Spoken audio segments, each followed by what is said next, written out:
Hi, everyone. Thanks so much for joining us today. I'm thrilled to be here with Rachel Cartaya. She's an Army spouse and a digital producer, and we've had a great time chatting in the green room.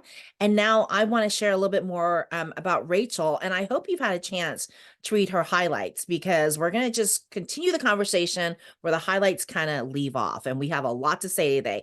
Hi, Rachel. Welcome. Hey, thanks for having me. No, we're thrilled to have you here. And you know what? I did read your highlights.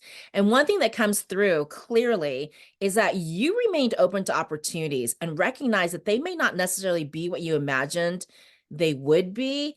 Because, we talked about how you started off with a degree in physics and then you went to engineering and then like you're doing something totally different. Specifically, you were open to working as an admin assistant, even though it wasn't in your traditional career trajectory. And then that led you to your current job. I mean, so when you were doing that, did you recognize that taking on the admin assistant job with a specific company was a stepping stone, or was it just something that worked out that way? Actually, I saw it as a stepping stone. When I heard about the opportunity, it was a company called Squared Away that you all just actually interviewed Yeah. Michelle, and she's a military spouse herself. That job was portrayed as a networking opportunity with other military spouses, but also the clients you get to work for. There's a total number of them from nonprofits to venture capitalists. It's insane. So one of the things I don't think everybody thinks about is networking. Sometimes we don't prioritize that. But as military spouses, we move so much that you never know who you'll meet. And if that person will then in turn be like, oh, I know so and so, they're open to work. Let me pass that on to my network and see if somebody has an opportunity for them. It's important not only for career, but also just for your personal gain as well. The military world is small. We all move every 2 to 3 years, and you're likely going to end up in another base with another spouse that you already know. So it's great to go ahead and build those relationships now. I know networking is super nerve-wracking to put yourself out there, but it's worth giving it a shot. And you never know if you'll meet a new friend or a new career opportunity. Yeah, you are totally speaking my language because I believe in the power of networking. Obviously, we have NMSN, but I think military spouses are inherently good networkers because every time we PCS, we ask around for the best schools, the best church, the best hairdresser, the best doctors, and we just stop short of asking, like about career stuff. And so I think it's like maybe we just need to reframe networking as something new and foreign, as something we inherently do, and just expand that aperture a little bit and have it include professional opportunities or professional networking. I think military spouses are so good at networking. I mean, we're natural intel gatherers, so I love what you're saying. But so back to your story, working as a digital producer to me seems like it'd open up opportunities for remote or hybrid work. I mean, if there are military spouses out there who are interested in the field but don't know the first thing about it, what are the top things they should consider? I mean, any tips on how to get started in the industry? Yeah, definitely. My role as a digital producer essentially means that I work as a project manager for different projects and clients within my company. The one thing with being a project manager, it's something that can be done remotely, like you said, or in person. And it was something that myself, as a new mom with a little one at home, I was unsure if I wanted to send him to daycare, but my job allowed me to work full time with him at home. Uh, my company culture now celebrated me as a working mom and didn't care if he was in meetings, they would always say hi. And that was really important for me to consider when finding a company to continue my career path on. It really aligned with my thoughts for my career and my lifestyle. I think as military spouses, we're all project managers in a way. We tend to have to manage our own schedules, our kids' schedules, plus our husband's schedules. Those are always filled with field time to TDY travel, all while we are ensuring the house is running smoothly, the finances are within budget, and nothing's fallen through the cracks. Most of the time, we end up doing those things on our own. If our spouse deploys, we become so independent. I've heard of some that have planned a move, sold the house, and found a new house at the new duty station all on their own because their husband was deployed. Those may not sound like transferable skills for a job, but they are.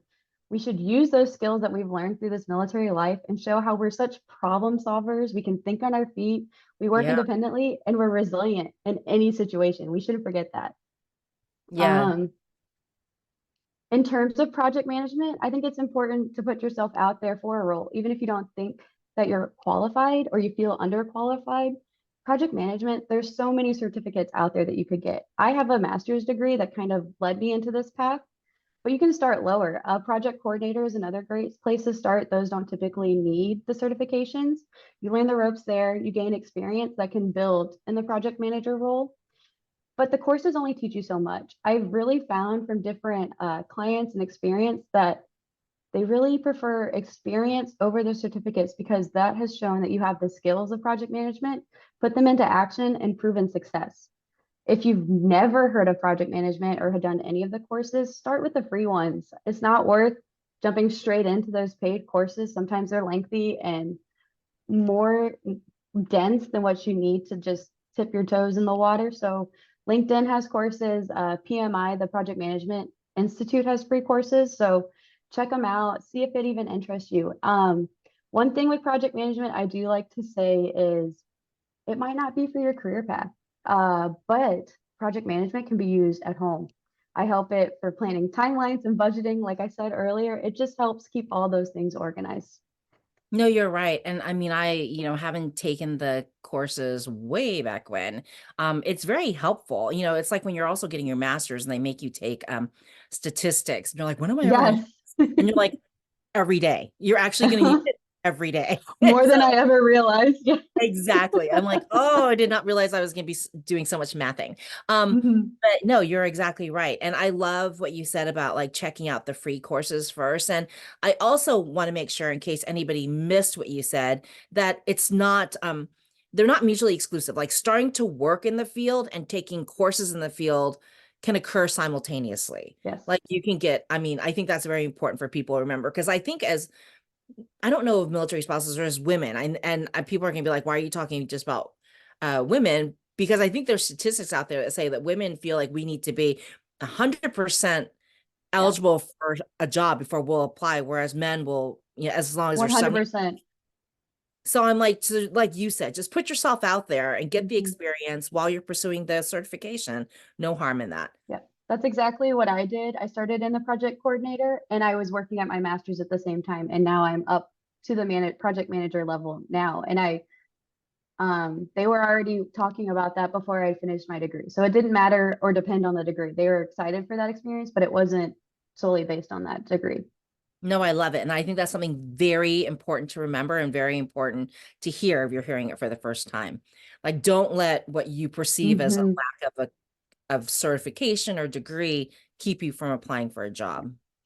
I'm just foot stomping what you said because that was brilliant. So back to your story, understanding that the priority for you was to pay off student loans, and that might have been why you were open to taking jobs that fell outside of your original career path. How does that play then into your long-term career planning once those loans are paid off? Yeah.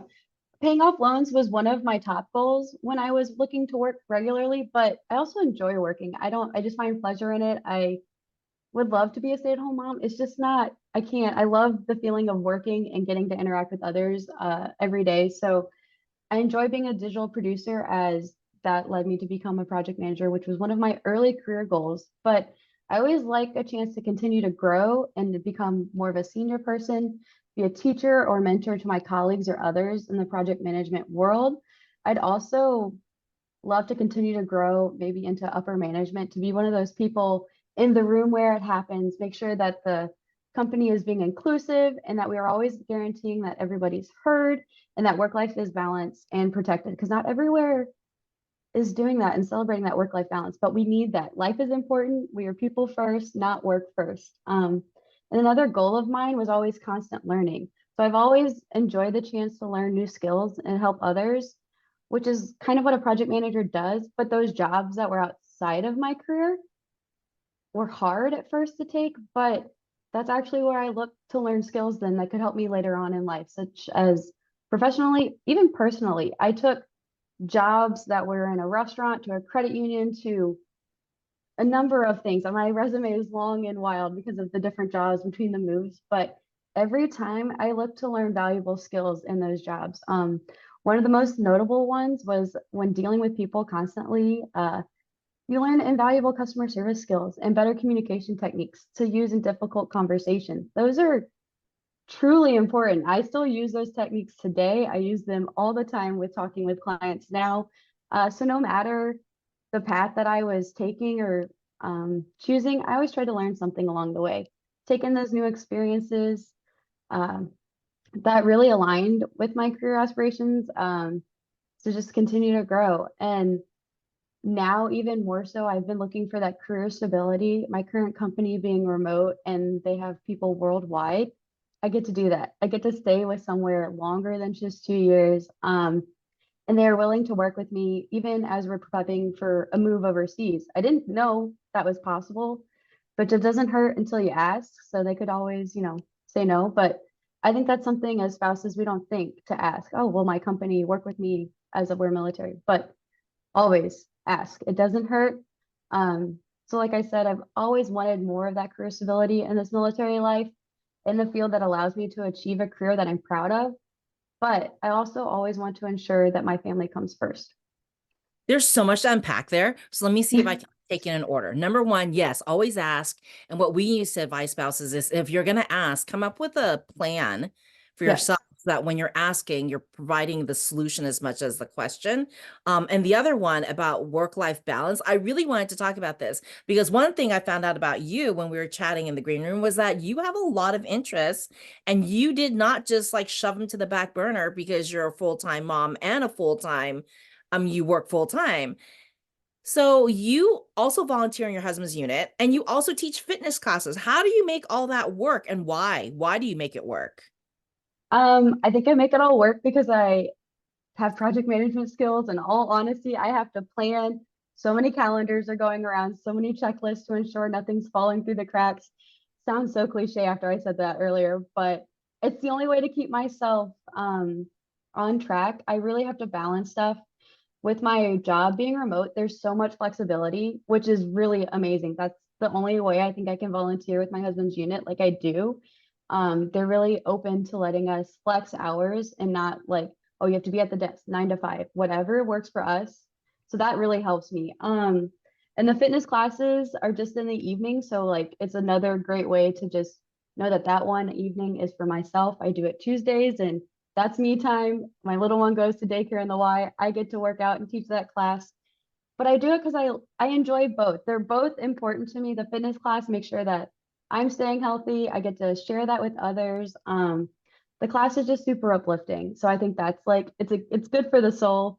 The volunteering was difficult at first to add in with the full-time job. It had meetings in the middle of the day, but SFRG is really important. It gets a bad rap sometimes, I think, in the spouse community, but it's really there for us to ensure that when they're gone and deployed, that you have a support system.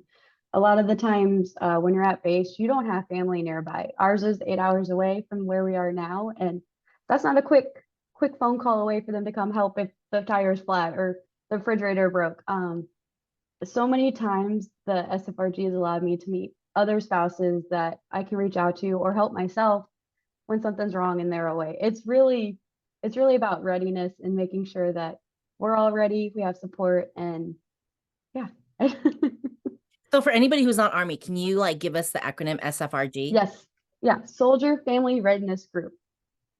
And that is very important work because, people rely on the rear detachment and their FRG leaders because I think that what you do is so important. So I really appreciate that you support your fellow spouses like that. I mean, you don't need me to validate that. But just one more props for you. I really love it. And I feel like, you're a young spouse, but you have it all figured out. And I hope that other Oh, people, because I mean, but I don't want to like jinx you by saying you have it all figured out, but I love that you looked for ways to fill your cup. That you're like, mhm. okay, so I have this fitness class and it's a way for me to have some me time and for me to have childcare, affordable childcare. Yes. And I remember this because my husband's retired now, but when I was a young spouse with a toddler, and we talked about this, I volunteered because they paid for childcare. And Yeah. so it's nice to see that some of those solutions still exist and that there's still ways for even military spouses who are professionals who have to balance the lifestyle, that there's still ways to carve out time for yourself and make it work. I love that. And I Mhm. love that you're figuring that out. But this has been awesome, and I want to give you an opportunity to like have the last word. Is there any question you think I should have asked? Anything you'd want people to know? Any words of encouragement from someone who really is balancing all the balls really well? Um, I just think it's important to enjoy the ride. It's not easy. Military life is definitely difficult. It's very easy to get mad at your spouse when it's their career or, them leading everything. Have that chat. Make sure that you're talking with them. If you have career goals, try to work it out together. Make that me time too. It's super important. Make that us time with your spouse as well. Even if you have kids, there's so many opportunities to be sure that you get that family connection with both you and your children, but also your spouse. Just, I think, go for it. It's difficult, and it's a wild ride, but I couldn't see our life any other way without the military. It's just a huge part of our life now. And they were high school sweethearts, and it's still working out. So if he says date your spouse, I'm going to take her word for it. We should be dating our spouses. Yes, always. Thank you, Rachel, for joining us today. Thank you all for joining us, and we hope that you will be back next week. I want to thank our sponsors over at USAA for making these conversations possible. And if you have a great story, I hope you will apply for your own military spouse highlight because we would love to hear your story. Till then, we'll see you next week. Bye, guys.